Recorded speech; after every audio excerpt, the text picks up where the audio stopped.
Here's a perfectly good, excellent in fact, little movie that's probably going to piss some people off because of its title, or more specifically, its title's part in the twee, self-satisfied meta-promotional games of producer J.J. Abrams. Now that's a pity, because once you understand that this isn't really a sequel to Cloverfield, thank God, but rather an attempt to turn Cloverfield's more memorable than the film marketing campaign into a kind of anthology branding, there's a genuinely ingenious production under here. It was originally filmed as its own movie under The Cellar, with the decision to retitle it coming later in production, doomed to be obscured by how annoyed lay moviegoers are likely to be that it's not a real sequel, and how annoying people like me find the idea of Cloverfield as branding to begin with. Sorry kids, I've done more with my life than obsess over the minutia of everything the tenaciously middlebrow Bad Robot have produced since Alias, and as such I don't find insider jokey references to Los Angeles freeway exits to be the cleverest thing ever. But hey, the movie is good, really good in fact, and you should go see it, and then afterwards come back here and watch the rest of this review, which includes spoilers. So 10 Cloverfield Lane is essentially a really good Twilight episode with the character interplay drama stretched out to feature-length second act and more expensive than typical finale, and engaged on those merits, it's one of the better films of the year so far in terms of acting and building genuine suspense. The script works, the direction is old-fashioned slow burn solid, but what drives it home is some terrific acting, particularly from John Goodman,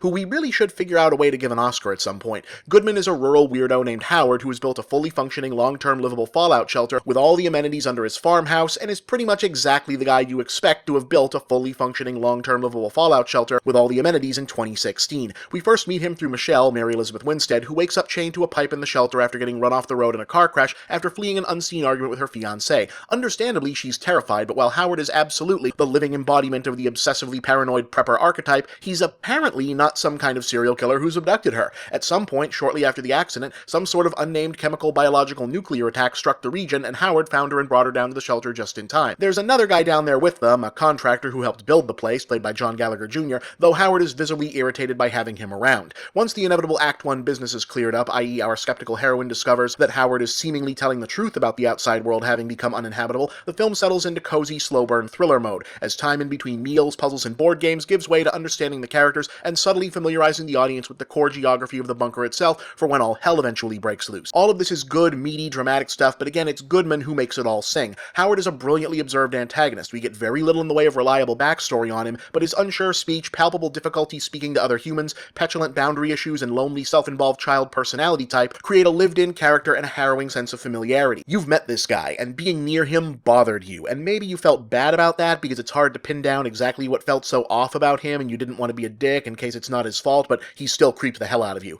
It's all going more or less where you think it is. One bunker, one women, two men, one of said men is alternately regressive, paternal, and practically oozing mommy issues. It's not complicated, but the reveals of various secrets and half-truths are so skillfully executed you hardly notice. The director is Dan Trachtenberg, a commercial veteran whose biggest exposure before this was a Portal fan film, and if you were worried about suffering through any washed-out shaky cam, you can relax. His approach here is extremely locked down and deliberately composed, befitting the setting and the story. He's the real deal if this is any indication, so we'll probably hear about him getting scooped up for a Marvel movie or a 20 years later sequel to a 90s blockbuster within the next week. Of course, it goes without saying that there is something wrong, as in really wrong with Howard, but if you know your Twilight Zone riffs, you know that's unlikely to be the final twist. Unfortunately, that's where the titling issue probably hurts it the most. You were warned about spoilers. So let's be real. To Bad Robot fans and super dialed-in longtime Abrams viewers, Cloverfield conceivably could translate to, oh, that means low-budget, high-polished genre exercise. But to most moviegoers, it's going to mean, oh, that handy-cam Godzilla movie I kind of remember. And with both the advertising campaign and even a cursory knowledge of the genre both telling you in advance that you're in for a double gotcha ending, i.e. if you've seen one other movie with this structure, you know the twist isn't obvious Psycho is obvious, it's obvious Psycho was actually right about it being the end of the world, it's more than reasonable that most of the audience is probably expecting the Cloverfield monster to be waiting when Michelle finally gets out of the bunker.